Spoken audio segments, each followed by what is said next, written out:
Certa vez Lutero declarou: simplesmente ensinei, preguei, escrevi a palavra de Deus. Não fiz mais nada.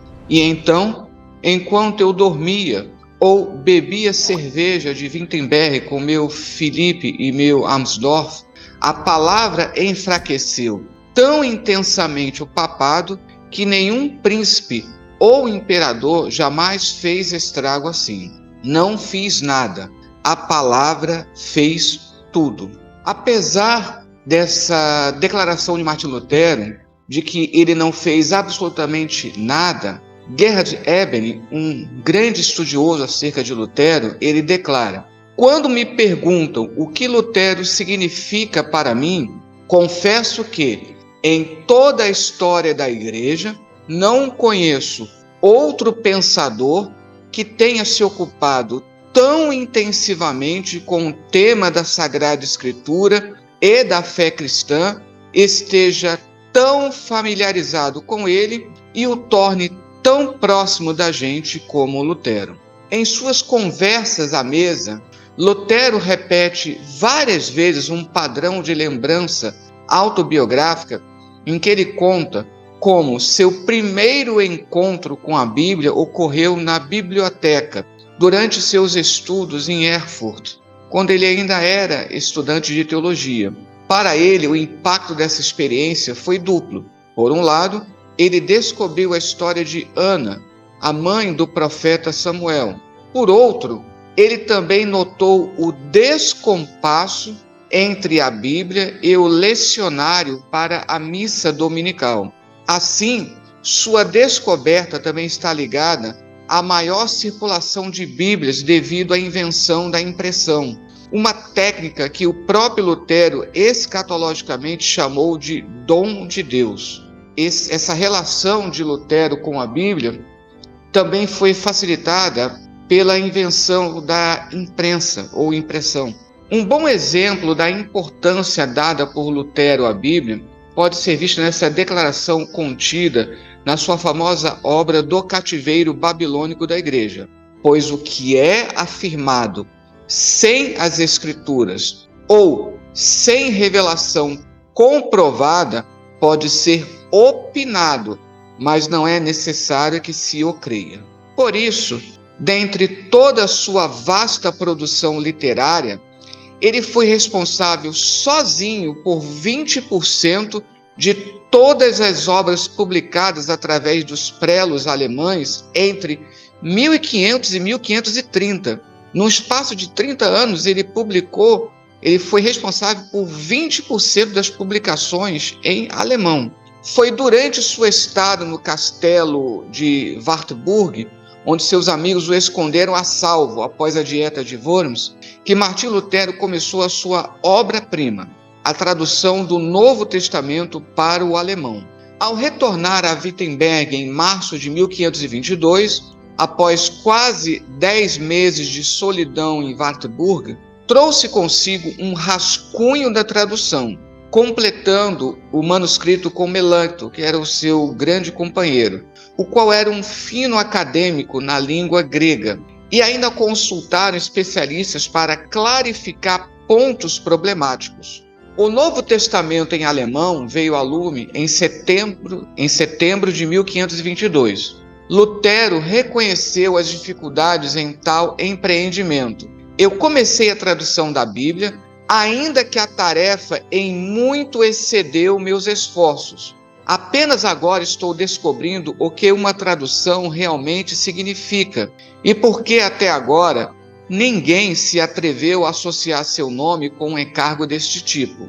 Eu não teria sido capaz de nenhuma maneira em lidar com o Antigo Testamento sem ajuda. Consequentemente, no que concerne ao Antigo Testamento, se fez em equipe, e a revisão de toda a Sagrada Escritura foi tarefa de uma comissão cujas atas chegaram até nós. Isso é bem interessante. Lutero foi um dos primeiros a pensar numa equipe de tradutores para a Bíblia. Aqui se pode observar concretamente o que Lutero relata na circular sobre tradução a esse respeito.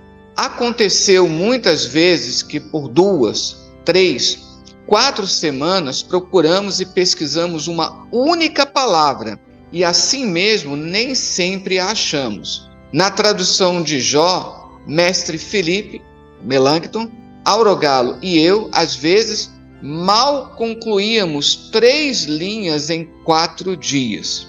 Isso aqui é para mostrar o grau de preciosismo, de meticulosidade, que era uma preocupação de Lutero. Assim sendo, de fato, a Bíblia em alemão é a mais nobre conquista de Lutero, considerada incomparável pelos germânicos. Antes dele, existiram outras traduções para o alemão a partir da Vulgata. Havia até mesmo porções da Bíblia traduzidas diretamente do hebraico e do grego. Tanto é que a primeira Bíblia em alemão tinha sido publicada em 1466 em Estraburgo, traduzida a partir da Vulgata, e que teve 17 reimpressões antes da publicação do Novo Testamento alemão de Lutero, em 1522. É bem interessante observar isso. A tradução de Martinho Lutero não foi a primeira, mas foi a primeira inteiramente a partir dos originais. É interessante observar que possivelmente isso aconteceu também em português. E existe a possibilidade de uma Bíblia completa em português antes da tradução de Almeida. Existem indícios disso, mas você não tem a prova material. De tal maneira que a tradução de João Ferreira de Almeida é a primeira completa em português. No caso do alemão, a de Lutero foi a primeira tradução completa diretamente das línguas originais. Agora, mais do que isso, ele criou o alemão moderno, num estilo majestoso, ao acoplar a forma dialetal falada na corte do eleitorado da Saxônia, diversos dialetos com os quais Lutero ganhou familiaridade em suas viagens. Nessa época, não existe o país chamado Alemanha. A Alemanha é uma região geográfica nessa época. Aliás, nem bem isso. Nós temos o Sacro Império Romano Germânico. E nós temos os diversos dialetos. Tanto é que essa Bíblia completa, que já existe a partir da Vulgata, que existe antes da tradução de Lutero, é num desses dialetos. E o que Lutero pensou é, para facilitar a divulgação dessa sua tradução, ele fez um mix. Ele, a partir da base dessa forma dialetal da corte do eleitorado da Saxônia, ele foi agregando diversos outros dialetos que ele conhecia nas suas viagens. Com isso, ele criou o alemão moderno. Desde o lançamento do Novo Testamento em 1522, demorou ainda 12 anos até que o último livro do Antigo Testamento fosse traduzido. Assim, em setembro de 1534, surgiu a primeira Bíblia completa em alemão a partir das línguas originais. A tradução de Lutero, ao desempenhar um importante papel em formar a língua alemã moderna, tornou-se uma genuína Bíblia popular, levando a causa da reforma a cada casa, pois Lutero usara o alemão vivo e coloquial em sua tradução. Assim, portanto, declara Gerd Eberlin, citando Herder: foi ele que acordou e desamarrou a língua alemã, um gigante adormecido. Foi ele que derrubou o mercadejo de palavras da escolástica, qual aquelas mesas de cambistas. Pela sua reforma, ele conduziu uma nação inteira para o raciocínio e para a sensibilidade. Lutero, ocasionalmente, conseguia a tradução mais adequada na primeira tentativa. Nas outras vezes, ele tinha de esforçar-se arduamente. Nesses casos, ele fazia primeiro uma tradução literal com as palavras na mesma ordem do original, como se fosse uma tradução interlinear. É bem interessante isso. Então, tomava cada palavra separadamente e anotava uma infinidade de sinônimos. A partir desses, selecionava os que não apenas fossem mais adequados ao sentido, mas também contribuíssem para o equilíbrio e o ritmo. Tudo isso então era colocado de lado e ele fazia uma tradução livre que captasse o espírito. Por fim, o texto livre e o meticuloso eram unidos, ou seja, ele tinha concomitantemente a ideia de uma tradução formal, literal, quando ele fazia praticamente uma tradução interlinear, e ao mesmo tempo o princípio que veio prevalecer depois da correspondência dinâmica. É bem interessante essa visão de Martinho Lutero. Lutero, em sua tradução, se esforçou para tornar Moisés tão alemão que ninguém suspeitaria que ele era judeu.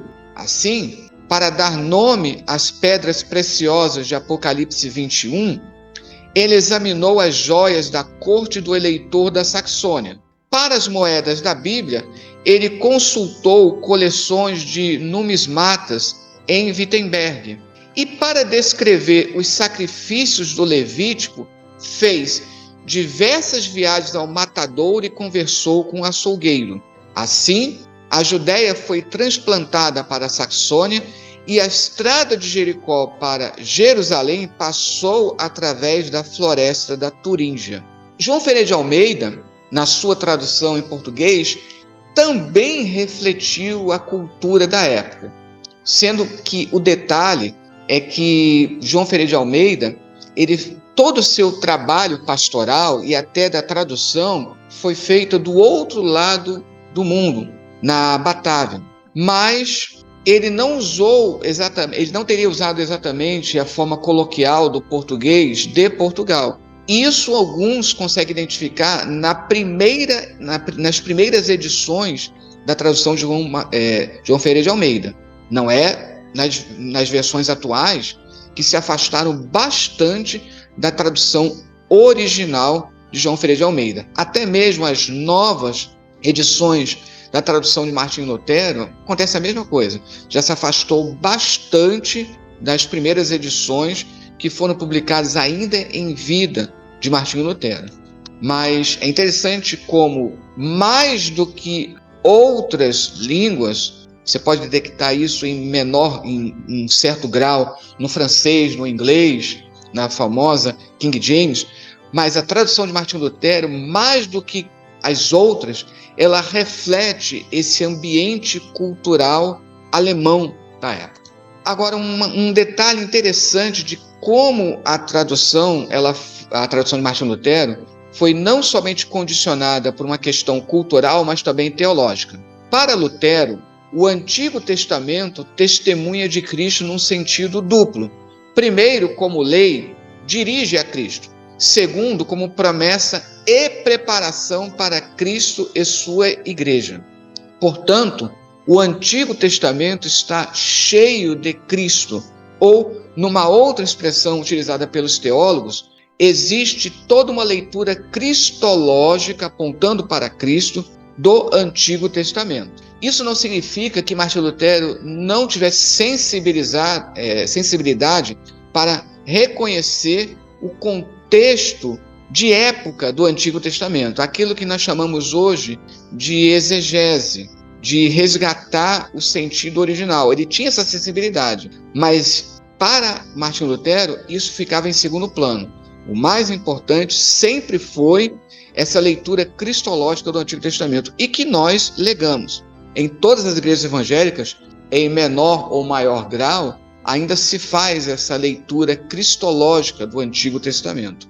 Essa compreensão do Antigo Testamento determinou o método de tradução de Lutero.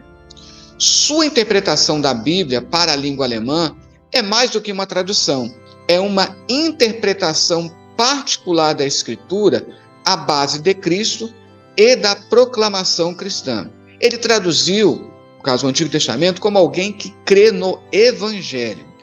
Se uma passagem pudesse ser interpretada em mais de uma forma, Lutero escolhia deliberadamente a tradução que concordava com o Novo Testamento. Então, ele começou a tradução pelo Novo Testamento, outros fizeram a mesma coisa, como o próprio João Ferreira de Almeida, e ele condicionou a tradução do Antigo ao Novo Testamento. Martinho Lutero ele utiliza Gemeinde, comunidade, tanto para Êxodo 12, 19, onde se fala da congregação de Israel, quanto para Mateus 16, 18, quando Jesus fala de sua igreja.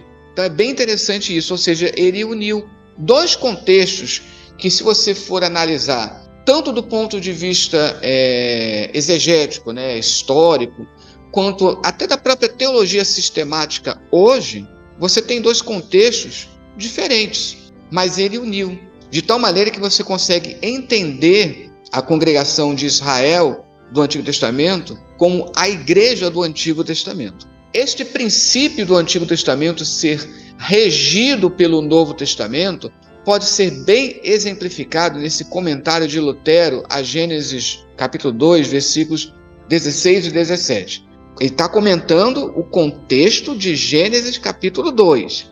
A igreja é instituída sem muros e sem qualquer pompa, num lugar muito amplo e agradável. O que está querendo dizer? Que a igreja está sendo instituída ali, naquele momento, no Jardim do Éden. Isso é bem interessante. Como, para Lutero, a igreja já aparece ali no Jardim do Éden. Hoje, na teologia sistemática, você tem até alguns teólogos que resolvem falar de Israel como a igreja do Antigo Testamento. No máximo, colocam a partir do povo de Israel. Já para Lutero, é desde o Jardim do Éden.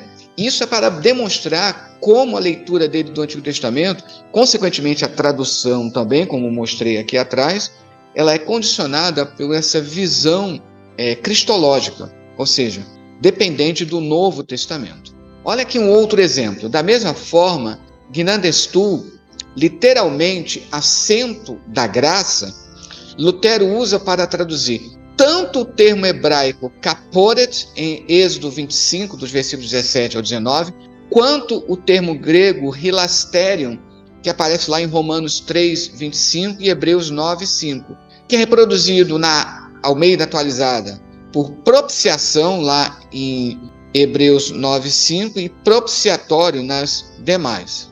Gnadestul também é usado por Lutero em sua tradução do Novo Testamento para a expressão grega tronos tescaritos, em Hebreus 4,16, trono da graça, de acordo com a Almeida atualizada. Então, mais uma vez, a maneira como ele busca unificar essas passagens do Antigo e do Novo. E aqui, detalhe, embora na Almeida você também tenha uma certa uniformidade quando você traduz por propiciatório, tanto ali no Antigo Testamento quanto no Novo Testamento, aqui ele traduziu como assento da graça, ou seja, está condicionado até a ideia teológica dele do Novo Testamento como uma manifestação por excelência da graça divina.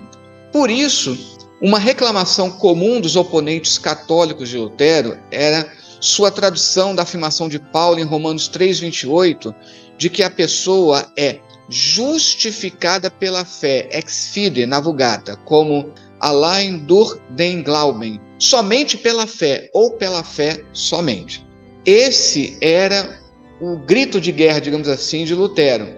E lá em Romanos 3,28, ele resolveu inserir o somente. Parecia a Emser e outros críticos que Lutero, nesse caso, havia deliberadamente acrescentado uma palavra não encontrada nem no texto grego, nem no texto latino da Escritura, para reforçar seu ensino duvidoso, ou seja, o ensino considerado duvidoso pelos então críticos católicos, sobre a justificação somente pela fé.